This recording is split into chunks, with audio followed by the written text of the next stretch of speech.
রাতে মোস্তফা সাহেব আর তন্ময়ের তর্ক লেগেছে।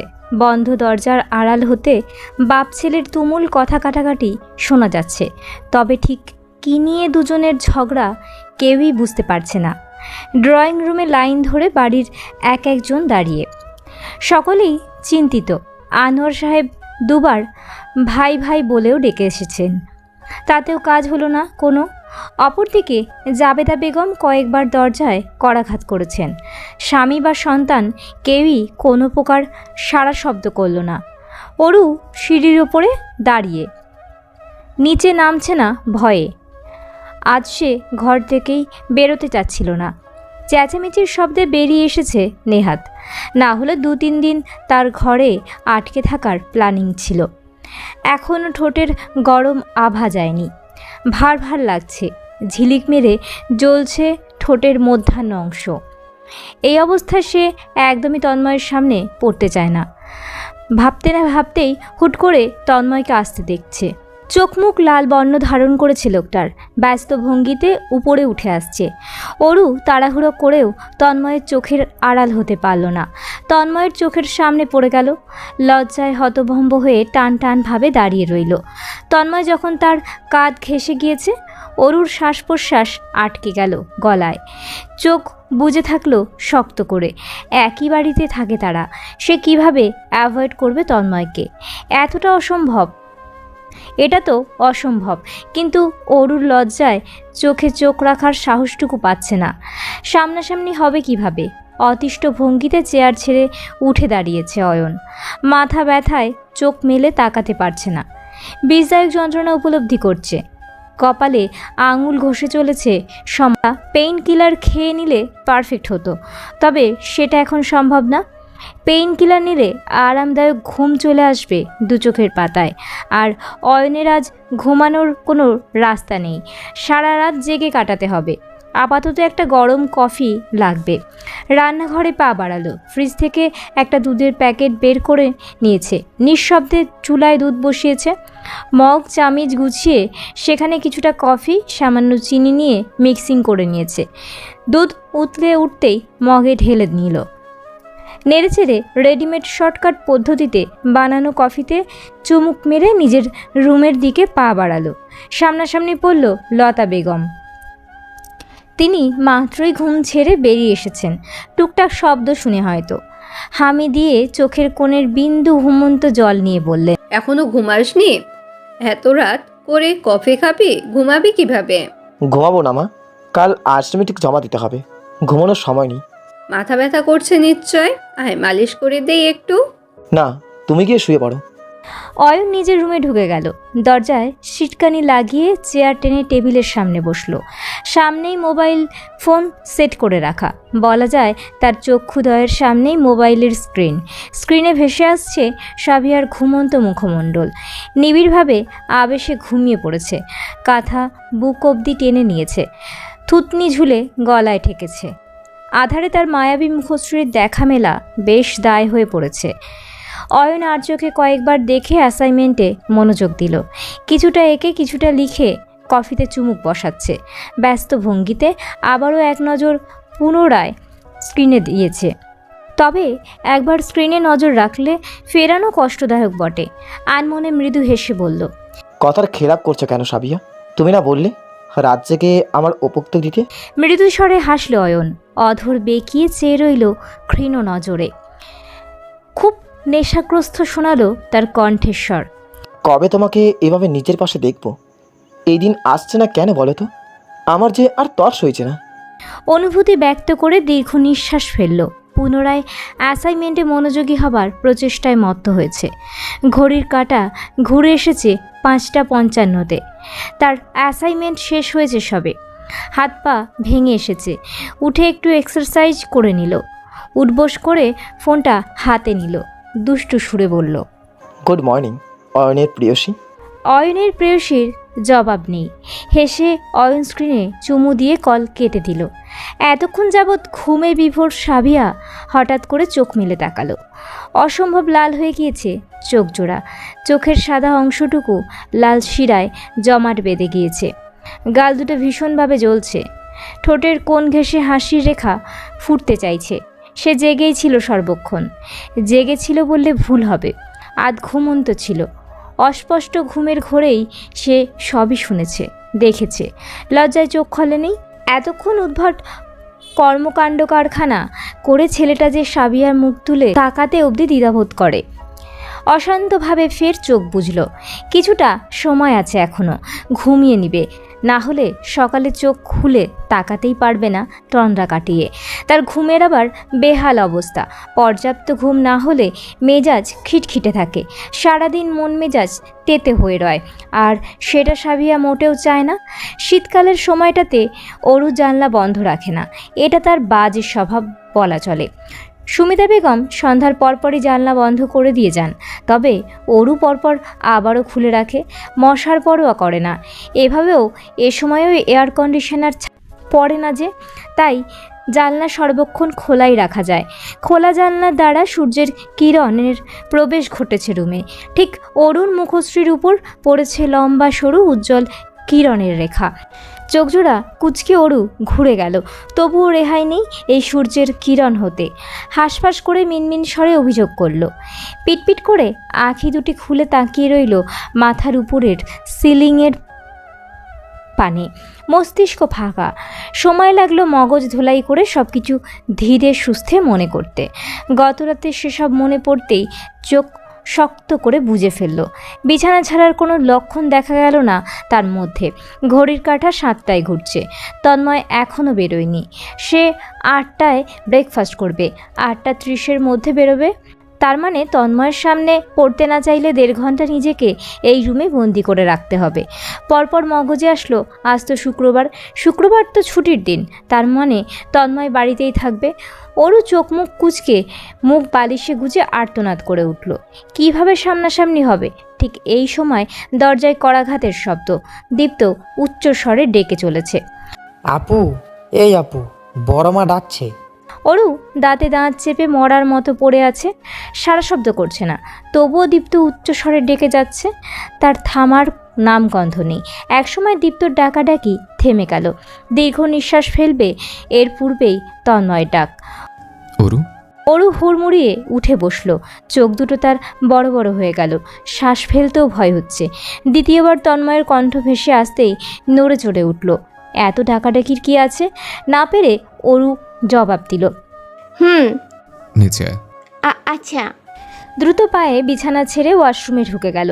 তন্ময়ের কণ্ঠ কেমন নিত্যদিনের মতো শোনালো, যেন গতকাল এমন কাহিনী সে করেনি। অথচ এদিকে অরু নিত্যদিনের মতোই শান্তশিষ্ট থাকতে পারছে না। ফ্রেশ হয়ে দরজা খুলে উকি মেরেছে প্রথম। রাস্তা ফাঁকা দেখে দৌড় লাগালো। এক দৌড়ে সিঁড়ির সামনে নামতে নিয়ে থমকে গেল। সিঁড়ির শেষ প্রান্তে তন্ময় দাঁড়িয়ে কথা বলছে ফোনে। দুরু দুরু বুক কাঁপছে অরুর।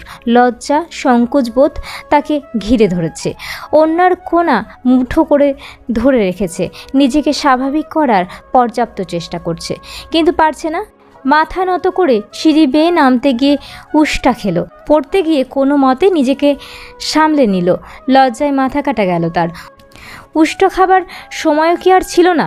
আশেপাশে কোথাও নজর দিল না আর। তন্ময়ের দিকেও তো ভুলেও না। দ্রুত পায়ে ডাইনিংয়ের সামনে এসে চেয়ার টেনে বসে পড়ল। প্লেট উল্টিয়ে টেবিলে নজর রাখলো। কি নিবে বা খাবে দ্বিধাজড়িত তার পাশের চেয়ার টেনে তন্ময় এসে বসেছে। অরুর ভেতরে তোলপাড় শুরু হয়ে গেল। এতটা প্রেসারাইজড ফিল সে কখনোই করেনি। আজ তন্ময়ের উপস্থিতি বড্ড জ্বালাচ্ছে তাকে। তিলে তিলে মনে এনে দিচ্ছে আজে বাজে চিন্তাভাবনা। জাবেদা বেগম তন্ময়ের প্লেটে খাবার দিতে নিয়ে বললেন, আজ করি ফিরে যাবে, তোর কি সময় হবে ওকে নিয়ে যাবার? না। সোজাসাপটা জবাব তার। জাবেদা বেগম আর চোখে স্বামীর দিকে তাকালেন সাহায্যের জন্য। মোস্তফা সাহেব স্ত্রীর নজর দেখেও না দেখার ভান করে খাওয়ায় মনোযোগী হলেন। জাবেদা বেগম আরেকবার চেষ্টা করলেন ছেলেকে রাজি করানোর। কেন, কোনো জরুরি কাজ আছে? একটা গেট টুগেদারে যেতে হবে। তোর মামা বলছিল তোকে যেতেই। সময় নেই, এসব উল্টাপাল্টা চিন্তা ভাবনা মাথা থেকে ঝেড়ে ফেলতে বলো তাদের। জাবেদা বেগম দীর্ঘশ্বাস ফেললেন। মাথা নত করে খেতে থাকা কলির হঠাৎ উঠে দাঁড়ালো শব্দ করে, খাবার ফেলে চলে যাবার জন্য পা বাড়ালো। জাবেদা বেগম হন্তদন্ত হয়ে জিজ্ঞাসা করলেন, কি রে, ও যে খাবি না? কলি হুড়মুড়িয়ে চলে গেল। জাবেদা বেগম প্লেটে খাবার নিয়ে পিছু ছুটছেন। মোস্তফা সাহেব কিছু বলতে যেও বললেন না, কোনা চোখে ছেলেকে বিরক্ত নজরে দেখে নিলেন। সব ঝামেলার চূড়ান্ত রয়েছে তার এই ছেলেটা। আকাশ উত্তেজিত কণ্ঠে শুধালো, তোর ব্যাচমেটদের গেট টুগেদার না? হুম। ওয়াও, গত বছর আমি গিয়েছিলাম না তোদের সাথে? মারাত্মক লেগেছে। এক একজন এত ডিফারেন্ট অ্যান্ড ফানি, একদম বোর ফিল হয়নি, ভীষণ এনজয় করেছি। এবার আসবে? না ভাই, আমার অলরেডি হয়ে গেছে। ওকে। অরু এতটাই অন্যমনস্ক ভঙ্গিতে খেয়ে যাচ্ছিল যে সে মোস্তফা সাহেবের ডাকই শুনতে পায়নি। পুনরায় ডেকে উঠতেই ফিরে তাকালো। জি চাচু। রেজাল্ট কবে বেরোবে জানো কিছু? মাসের শেষের দিক। কোন ভার্সিটিতে ভর্তি হতে চাচ্ছ? পাবলিক না প্রাইভেট, নাকি যেটা আছে সেটাতেই? পাবলিক। আমি ঢাবিতে চান্স পেতে চাই চাচু। দূর হয়ে যেত। এডমিশন টেস্টে দিতে কত পয়েন্টে ছেড়েছে? এসএসসি আর এইচএস মিলিয়ে 8। এসএসসি তো A+ ছিল তাই না? জি। এইচএসসি কেমন করবে? মোটামুটি। ভর্তি হবার জন্য পড়াশোনা শুরু করে দাও তাহলে। ও হ্যাঁ, এবার বিজ্ঞান বিভাগে কতটা আসন রয়েছে জানো? শুনছিলাম 1795। মন দিয়ে পড়তে থাকো। জি। ব্রেকফাস্ট শেষ করে অরু সোফায় বসেছে। তার নাক পিটপিট করছে। দু একবার হাঁচি দিয়ে টিস্যু নাকে গুজে রেখেছে। সামনে দীপ্ত নেচে কুদে বেড়াচ্ছে, এই আসছে আবার যাচ্ছে। অরু দীপ্তের উপরে কয়েকবার হাঁচি কাশি ঝাড়তে সে দৌড়ে পালালো নাক মুখ কুচকে। মোস্তফা সাহেবের সঙ্গে কথা শেষ করে তন্ময় অরুর সামনে এসে দাঁড়িয়েছে। অরু ঘুরে ফিরে আর চোখে তাকে দেখেও নজর সরিয়ে নিচ্ছে। বাঁ হাতের টিস্যুখানা পিঠের পেছনে লুকিয়ে রেখেছে। হাঁচি দিতে ইচ্ছে করছে, তবে নিজেকে দমন করে রেখেছে। এই লজ্জাজনক কাজ করা হতে তন্ময় খুব সাবলীল স্বরে জিজ্ঞাসা করল, গেট টুগেদারে যাবে? নাক পিটপিট হাঁচি কাশি সব ভুলে বসলো অরু। ফ্যাল করে তাকালো, অবিশ্বাস্য সুরে বলল, কে? গেলে সন্ধ্যার আগে তৈরি হয়ে থাকিস। তন্ময় টেবিল হতে মানিব্যাগ, সেলফোন এবং হাতঘড়ি নিয়ে বেরিয়ে পড়ল। দূরে সিঁড়িতে দাঁড়ানো দীপ্ত দৌড়ে তার পেছনে ছুটেছে, হয়তো কিছু কিনে দিবে বলবে। অরু ধ্যান মেরে তন্ময়ের যাবার পানে তাকিয়ে, সে আসলেই কিছু বুঝতে পারছে না। তন্ময়ের সঙ্গে গেট টুগেদারে সে কেন যাবে? মানে তাকে হঠাৎ করে কেন নিতে চাচ্ছে? কই, আগে তো কখনো যেতে বলেনি। বিকেল থেকে অরু বাড়ি জুড়ে বিচরণ করছে। চিন্তায় সে আতপাগলা প্রায়। কি করবে, যাবে নাকি না? তন্ময় তাকে জোর দিয়ে কিছু বলেনি, সাধারণভাবেই বলেছে। তার মানে না গেলেও চলবে, যেতেই হবে এমন কোনো বিষয় নয়। কিন্তু মনে মনে অরু যেতে চাচ্ছে, আবারও একটু দ্বিধাবোধেও জড়িয়ে রয়েছে। তন্ময় বলেছে সন্ধ্যার আগে তৈরি হয়ে থাকতে। ঘড়ির কাঁটা 5টায় ঘুরছে। আর কত, এখন তৈরি হতে না গেলে তন্ময় তাকে ফেলে রেখে চলে যাবে। অবশেষে রুমের দরজা লাগিয়ে অরু আলমারি খুলে বসেছে। কি পরবে ভাবতে ভাবতে সোনালি রঙের একটা 3 পিস বের করে বিছানায় রাখলো। এটাই পরবে। ফ্রেশ হয়ে এসে কামিজ পরে নিল। ধীরে সুস্থে তৈরি হয়ে গেল। নিজেকে পরিপাটি করে আয়নায় দেখল। কপালে ছোট পাথরের টিপ দিতে গিয়েও দিল না। বিছানায় বসে উঁচু জুতো জোড়া পড়তে লাগলো। মিনিট 5 আগে পাশের রুমের দরজা খোলার শব্দ পেয়েছিল। তন্ময় নিশ্চয়ই রেডি হচ্ছে। ওরও জুতো পরে বসে রইল। তন্ময় ডাকলে তবেই বেরোবে, না হলে নয়। আচ্ছা, তাকে বেরোতে না দেখে যদি তন্ময় চলে যায়? হাজারোটা উল্টোপাল্টা চিন্তাভাবনা মাথায় নিয়ে বসে থাকলো। 6:45 দরজায় কড়াঘাতের শব্দ। অরুর ঠোঁটে হাসি ফুটে উঠল। নিজেকে আরেকবার দেখে নিয়ে দরজা খুলতে এগোলো। তার দুরু দুরু বুক কাঁপা কি বন্ধ হবে না? তন্ময় ইন করা কালো শার্ট পরেছে, কালো প্যান্টের সঙ্গে হাতে বড় কালো রঙের একটা ঘড়ি পড়েছে। আপাতত মনোযোগ দিয়ে ড্রাইভিং করছে। চিরচেনা সেই সুবাসের ভেসে আসছে নাকে। তন্ময়ের এই পারফিউমের ঘ্রাণ অরুর খুব পছন্দের। আর চোখে তন্ময়ের গম্ভীর মুখে দৃষ্টিপাত দিল।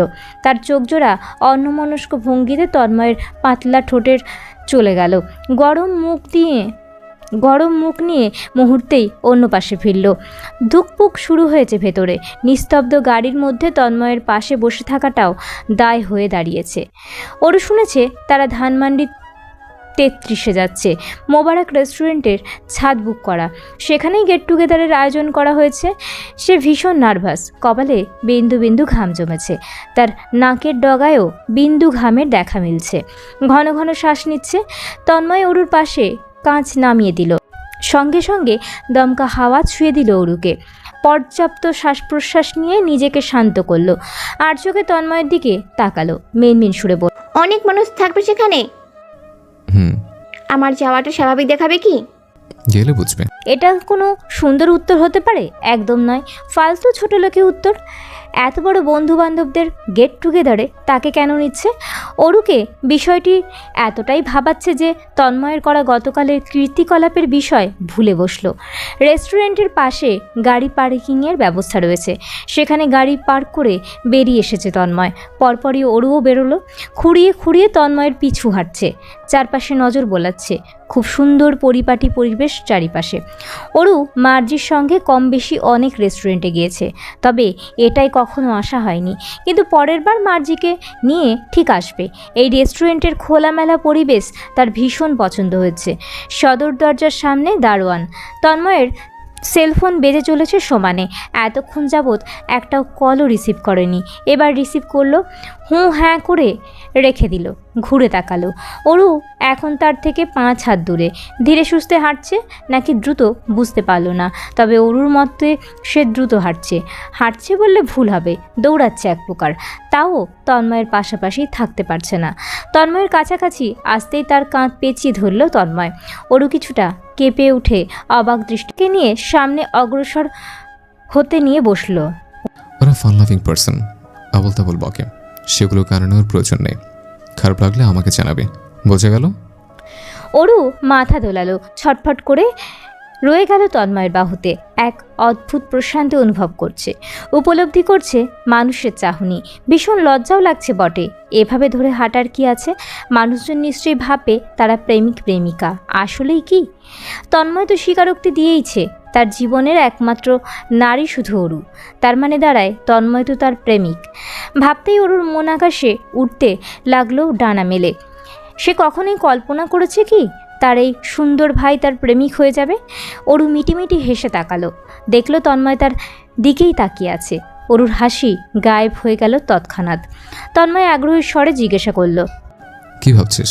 কই কিছু না। মিটিমিটি হাসছিলে কেন? কোথায় হাসছিলাম? আমি দেখলাম। আমি কি হাসতে পারবো না? না, হাসতে পারবি না। যেখানে সেখানে হাসার প্রয়োজন নেই। অরু মুখ গোমড়া করে রাখলো, তবে মনে মনে সে মিটিমিটি হেসেই চলেছে। আজ সে খুব সুন্দর অনুভব করছে, ভীষণ ভালো লাগছে তার।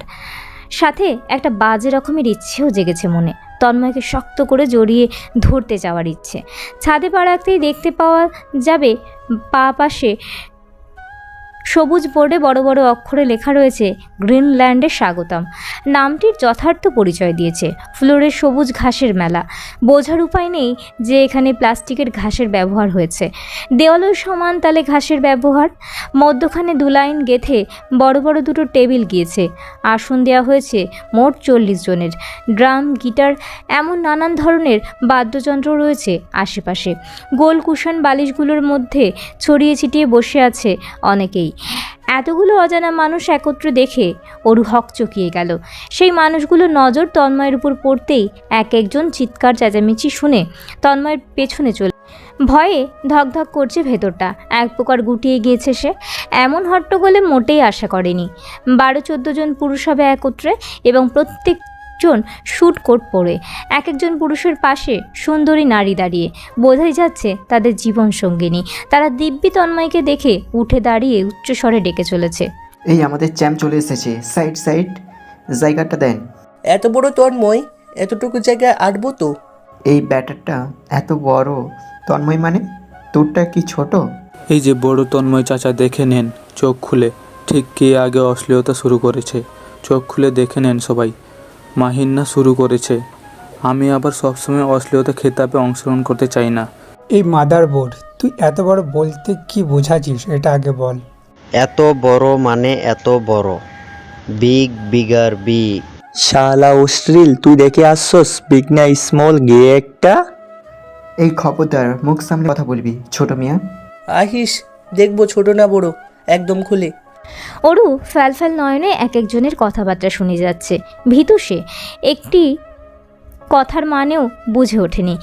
কি রেখে কি বলবে ভালোভাবে শুনতেই পারছে না। বুঝবে তো দূরের বিষয়, সে বরং আলগোছে তন্ময়ের শার্টের একটি অংশ চেপে ধরে রেখেছে। তার দৃষ্টি ঘুরে ফিরে সকলকে দেখছে। একসময় দৃষ্টি গিয়ে থামলো ইব্রাহিমের। ইব্রাহিম একটি গ্লাস হাতে বসে আপাতত ঠিক অরুর দিকে তাকিয়ে মুচকি হেসে চলেছে। গ্লাসের সাথে গ্লাস মেরে উচ্চস্বরে বলল, তোর ইমটেন্স গেস্ট মিস করে যাচ্ছিস। ইব্রাহিমের আঙুল তোলায় এবার সকলেই তন্ময়ের পেছনে তাকালো মনোযোগ দিয়ে। সুঠামো দেহের তন্ময়ের পেছনে পাতলা ছোট গড়নের অরুকে লক্ষ্য করা আসলেই কষ্টসাধ্য বিষয়। কিছু সেকেন্ড নিস্তব্ধতা বয়ে গেল, পরপর পুনরায় হই হুল্লোড়ের শব্দ। মাহিন অধৈর্য গলায় শুধালো, এটা অরুণ না, অরুণকে এনেছিস সিরিয়াসলি? সূর্য কোথা থেকে উঠেছে? পূর্ব? শালা অশিক্ষিত, সূর্য পূর্ব দিক থেকে ওঠে। সূর্য মামার আমি ভাইরা ভাই, এখন ভাই ভাই হয়তো আর তাকে উল্টো দিক থেকে উঠাতে বলতে পারি না। ইয়াক। অরু এখনও চমকে তাকিয়ে। সকলেই তার নাম জানে। কিভাবে জানে? সে তো এই প্রথম তাদের দেখছে, এর আগে কখনো দেখেনি। তন্ময় বন্ধুবান্ধব বাড়িতে আনে না খুব একটা। ক্লোজ ফ্রেন্ড ইব্রাহিম হাতে গোনা দু একবার এসেছে, আর সকলেই তাকে কেমন নাম ধরে ডাকছে, মজার সুরে কথা বলে চলেছে, যেন বছর বছর ধরে তাদের সম্পর্ক, পরিচয় চেনা জানা। তন্ময় মাথা ঘুরিয়ে অরুর দিকে তাকালো, এগিয়ে নিয়ে গেল তার বন্ধু বান্ধবদের সামনে। চোখে চোখ রেখে নরম সুরে বলল, ডিয়ার মাই ফ্রেন্ডস। অরু ছোট করে সালাম জানালো, আসসালামু আলাইকুম। ওয়ালাইকুম সালাম। ওয়ালাইকুম সালাম জবাবখানা সকলের থেকেই ফিরে আসলো।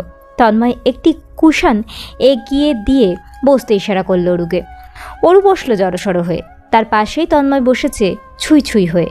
সর্বদা গম্ভীর মুখের দেখে তন্ময়কে এখন আর গম্ভীর লাগছে না। সে এখন মুচকি হেসে তাকিয়ে বন্ধুদের পানে দু একবার মাথা দুলিয়েছে, কথাও বলেছে। এক সুন্দর পরিবেশ, হাসাহাসির ঝড় বসেছে। ঠাট্টার সুরে রিহান বলল, এত বড় তন্ময়ের জন্য আরো ছোট হয়ে গেল না? ইব্রাহিম হাসতে হাসতে লুটিয়ে পড়েছে। চোখের কোণে তার জল জমেছে। নিজেকে সামলে চোখের কোণ মুছে নিল। মাহিন অতিষ্ঠ সুরে ভেঙালো, এই তন্ময়েরটা নিয়ে ওর যত কথা ব্যথা দেখে আসছি যে বড়, আর তোরটা যে ছোট। সোহানি জানে? এই সোহানি, এটাকে ডাক্তার দেখাস না কেন? রিহান সকলের থেকে বেশি দুষ্টু প্রকৃতি, তা তার হাবভাবে বোঝা যাচ্ছে। তার পাশে ফর্সা লম্বা চওড়া দেখতে মেয়েটি হলো সুহানি। ওরও মনোযোগ দিয়ে মেয়েটিকে দেখলো। কথাবার্তায় বুঝে নিয়েছে মেয়েটি তন্ময়ের ফ্রেন্ড সার্কেলের একজন। তুই তো আর যে সে লোকে করে না। লক্ষ্য করেছে তন্ময়কেও সে তুই করে সম্বোধন করছে, ইভেন রিহানকেও। সুহানি নাক কুচকে বলছে, ডাক্তার দেখিয়েছি, সার্জারি করতে হবে। রিহান বুকে হাত চেপে রেখেছে। Baby, darling, sweet heart, how can you do this? চুপ থাক। এভাবে বলে না জান, কষ্ট পাই। তুই মর। আমি মরলে কেমনে হবে জান? রসিকতা সকলের মধ্যে বিদ্যমান। মাহিনের বাঁ পাশের ছেলেটা সৈয়দ, শান্তশিষ্ট ধরনের, তবে এবার মুচকি হেসে অরুকে জিজ্ঞেস করলো, ওরু তো এবার ইন্টার পরীক্ষা দিচ্ছে না। তুমি করে বলছি কারণ ও ভীষণ ছোট। আমাদের সকলের মাস্টার্স কমপ্লিট, বুঝলে? আমরা তোমার সিনিয়রদের ঘরের সিনিয়র। তা এত বড় সিনিয়র বয়ফ্রেন্ড পেয়ে কেমন বোধ করছো? তার উপর সিনিয়র বয়ফ্রেন্ড কাজিন। ওহো। অরু আর চোখে তন্ময়ের দিকে তাকাচ্ছে মাথা নত করে। ঠিক কত প্রকার লজ্জা সে পাচ্ছে, ভাষায় প্রকাশ করা সম্ভব নয়।